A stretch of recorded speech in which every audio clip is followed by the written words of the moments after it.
Welcome to Financial Buzz Market Weekly. I'm RK Walker here at the New York Stock Exchange, bringing you a review of this week's stock market.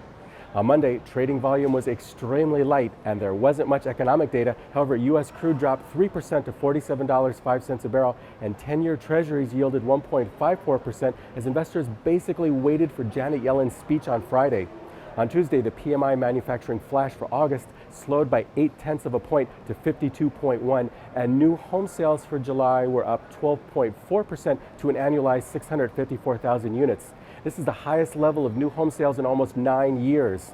On Wednesday, existing home sales for July fell 3.2% to an annualized 5.39 million units, and the EIA petroleum status report for the week ending August 19th showed a decline in crude oil inventories of 2.5 million barrels.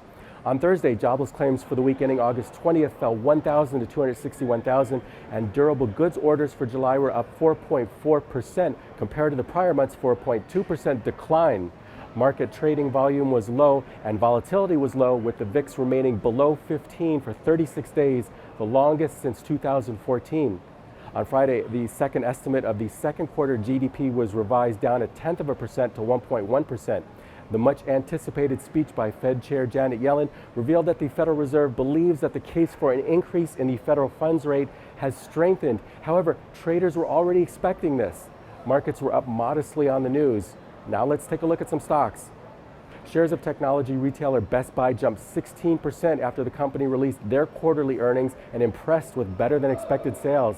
Best Buy pulled in $8.5 billion in revenue, about the same as last year, but shareholders were particularly happy with the company's online sales, which jumped 24% in the latest quarter. That marked the second straight quarter with online growth above 20%. Shares of Tesla spiked Tuesday after the electric car maker announced new versions of the Model S and the Model X, which will achieve longer ranges. The Model S P100D includes a 100 kilowatt-hour battery with an estimated 315-mile range.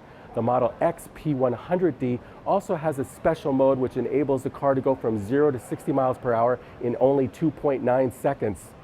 Shares of Tableau Software jumped about 10% Tuesday as the data visualization company announced that a new CEO will be in charge and the original founders will give up day-to-day control.